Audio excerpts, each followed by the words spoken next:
Hello, my name is Alex Campbell, and you're watching the 9th episode of Dissecting Who.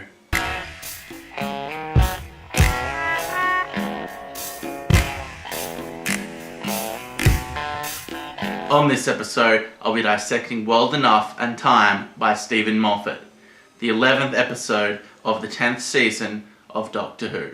This episode starts off with the Doctor running Missy through an exercise in being him to test her morality and give her the opportunity to be a good person. I pick a scenario, we drop her down into it, and we see how she does. Hello. I am that mysterious adventurer in all of time and space, and these are my disposables. I've said before, I'm confused as to why the Doctor's doing this, and I feel like the setup and explanation of that wasn't as fleshed out as it should have been. But I mean, when Michelle Gomez is on camera and doing her thing, it's just great. I mean, she's wonderful. So charismatic and so engaging in everything she does. The episode also does this thing where it breaks down the formula of Doctor Who. Well, Missy breaks down the formula of Doctor Who, and it's borderline breaking the fourth wall. I mean, it practically is. She even refers to herself as Doctor Who and then says it's the Doctor's real name.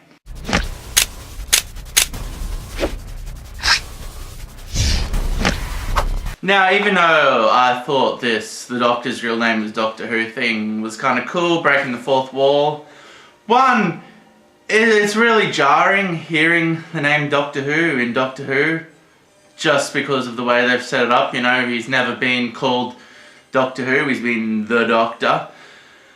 And it was fun and kind of funny and I enjoyed it. But also this whole name of the Doctor thing pisses me off. Because they, Moffat tried to do this thing at the end of the Matt Smith era. It was like, what's the Doctor's real name? The Doctor's real name is this and that, and made a big deal of it. And I didn't care or get it. It's like, what does the Doctor's real name matter? It seems so forced. It's like, this is important and I'm trying to make this important, but it didn't work with me. I was like, I don't care what the Doctor's name is, you know? His name could be Jimmy Jojo Johns Jr. the 5th. And it'd just be like a throwaway scene or idea. Hey, the Doctor's real name is Jimmy Jojo Johns Jr. the 5th. It's a little bit weird, but that's alright, okay? Who cares? Let's move on. Now, the tone of this episode is pretty dark and grinding. I mean, Bill pretty much dies, and I'm not sure whether she's gonna come back. But this opening scene is really light, and they have a lot of fun. And it doesn't clash with the rest of the tone of the episode. In fact, I think it's kind of good to have that little humorous undertones before we go into this deep, grinding pit of despair. Now, of course, I like the idea of Bill getting shot, because I'm sadistic. But the actual execution of it was like a big, cartoony CGI hole, and I know this is an MA and like they can't put a blood pack on Bill and get blood to spray out and get her to like scream and squirm on the ground, but I think they could have executed it a lot better. It was still impactful, but it's just like, oh, Bill's dead. Oh, there's a big hole through her? Like an actual hole through her? Like, how is she standing if her spine is clearly severed? Like, you wouldn't be functioning at that point. You wouldn't be looking down to your hole. You'd be like, rah, rah, rah. Nitpicking. Nah. So Moffat, this whole season, has been setting up this idea that the Doctor and the Master are friends. Which they are, and I'll agree with. But I think that concept works far more when it's more subtle.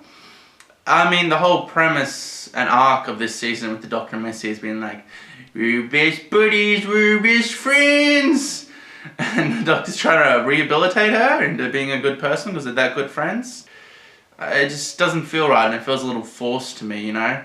You look back at John Pertwee and Roger Delgado, there was never like an episode where they went to a diner and drank a milkshake together. And they weren't friends like that, you know? It's just they're Time Lords and they have history together and they've done a lot of stuff together, but really, the Master is like the anti-Doctor, and everything the Doctor stands for, the Master is opposed to.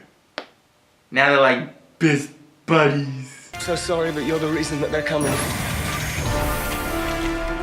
What are they? A Mondasian Cyberman. Also, in this whole Peter Capaldi era, Stephen Moffat's been hinting that the Doctor is going to regenerate into a woman. I mean, Missy is obviously a woman. There's been lots of other references to it, and in this episode there's another reference. Now, I'm not a misogynist, and I like women, but I just don't want to see the Doctor as a female. I can't really tell you why. It doesn't seem right to me. I mean, I'm fine with women, but I don't want to see James Bond as a woman. I don't want to see Indiana Jones as a woman. I don't want to see Han Solo as a woman. Just like I don't want to see Ridley from the Alien movies as a man. Or the Bride in the Kill Bill movies played by a man, you know? I don't know, if it happens and I like the new female Doctor, God, do not happen, please! I might have to eat my words and take this back, but I don't want to see the Doctor as a woman. I promise you won't get me killed. I said this was a bad idea. Alright. Now, Bill was the new companion at the beginning of this season, and the Doc has taken her on a really hard ride, man. I mean, there's been a lot of dark episodes where a lot of bad shit has happened to Bill. And the Doctor has just come off the back of killing Clara, and for that matter, killing Amy and Rory. I mean, at this point, it's kind of just like the Doctor is like in a van luring humans into his TARDIS with candy, and then like he just takes them on these adventures and they get killed. I mean, what the fuck is he doing? Come with me, human, I'll show you the universe. Oh, they're dead. Oh, I'll just pick up another human and kill them. It doesn't really matter. I mean, I'm fine with this concept, but I just don't think it's what they were going for. But yeah, Bill's had a hard trot and now she's got a big hole in her. Now, once Bill is kidnapped, she's taken down into the other end of this ship where this whole other environment is happening. And basically what happens is she gets turned into a Cyberman.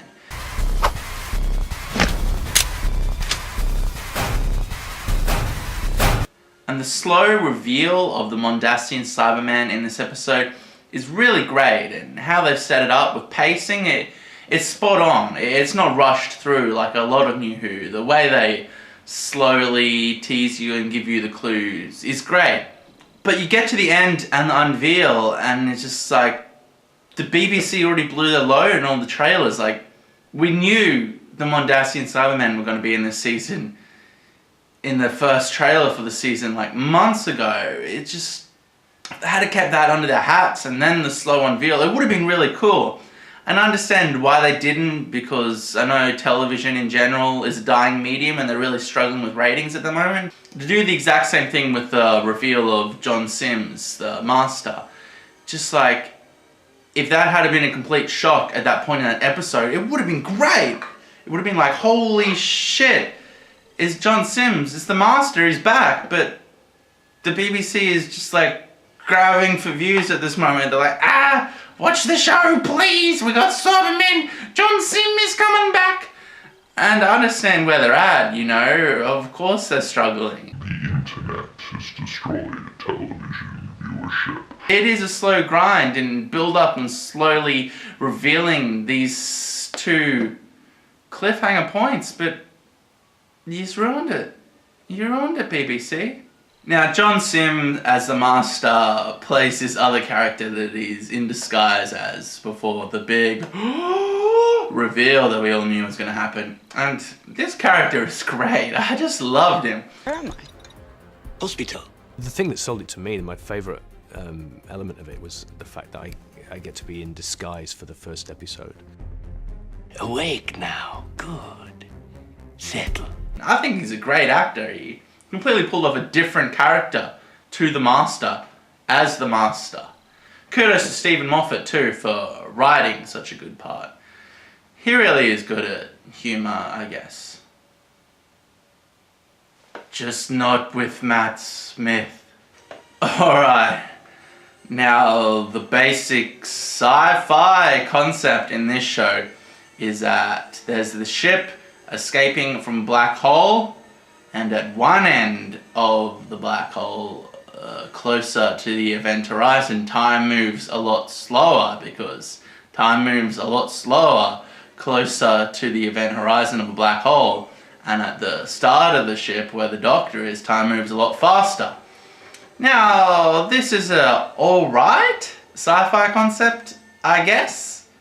I mean, I like the idea of this whole generations going by and the civilization starting at the end of the ship closest to the black hole, but the way we are told about this concept is spoon-fed to us like we're idiots. I mean, there's this blue guy who is acting as the audience, and the Doctor literally gets out his sonic screwdriver, which is like a pen now. That's stupid. And he literally like draws it on a diagram and explains the concept to us, and we, the audience at home, are going, duh. And then he further explains it, and then the Master tries to explain it to Bill. Just like, how stupid do you think we are, Stephen? Like, do you really need to sit us down and explain this really basic sci-fi concept to us 3 times? I felt insulted, you know? It's just like, really? I get it. And then they explain it to me again, and it's like, I understand that theory. And then they explain it to me again, and I'm like, who do you think your audience base is? Like, what? What? And the audience aren't all idiots. Don't assume that. A 400-mile ship reversing away from the gravitational pull of a black hole. And he literally like draws it on a diagram and explains the concept to us. How stupid do you think we are, Stephen? I remember this interview with Peter Capaldi and Stephen Moffat, and I think Jenna Coleman was there too, on like a panel at a Comic-Con, where Peter brought up the idea of the Mondasian Cyberman and how they were a version of the Cyberman, and Moffat was like, no, it was just budgetary issues, that's why the costumes look like that. I remember this little discussion between them, like Peter liked them and wanted them back, but Stephen was like, no, they're not a version of the Cyberman, it was just a shitty costume from the 60s, and I haven't been able to find it. I don't remember what year it was even, or if it was even at a Comic-Con. But I'll try and track it down and cut it in right now. If it wasn't cut in, then I couldn't find it. Instead, I'll show you pictures of cats. The visual aesthetics of the Mondasian Cybermen, which for those who you don't know were the first version of the Cybermen showed in the 1966 serial, The 10th Planet, which was William Hartnell's last serial. It's far more creepy to me than the newer versions of the Cybermen, like the modern versions of the Cybermen in New Who. They're not frightening anymore. They're robots. In conclusion, I know I might have just said a whole lot of bad shit about this episode, but I really did like it. I mean, the pacing was great, and the execution of the cliffhangers was great, even though the surprise was ruined for us. I love that the Mondasian Cybermen were back. I liked all the stuff with Missy, and I enjoy the idea of John Sims' Master and Michelle Gomez's Master being in an episode together. Bill's arc and what happened to Bill was really cool. It was a cool sci-fi concept, even though it was spoon-fed to us like we were fucking idiots. It was a really good episode. And I hope the next part is good, because, I mean, this is Capaldi's final season and Moffat's final season, and I would like them to go out on a high note. I do really love Capaldi, and I have mixed feelings about Moffat, but I don't want to see him fail. I want to see him succeed. Thank you for watching, and it would really help out if you could like, subscribe, and in the comments tell me about all the facts I got wrong and how my opinion is null and void. Thank you, and good night.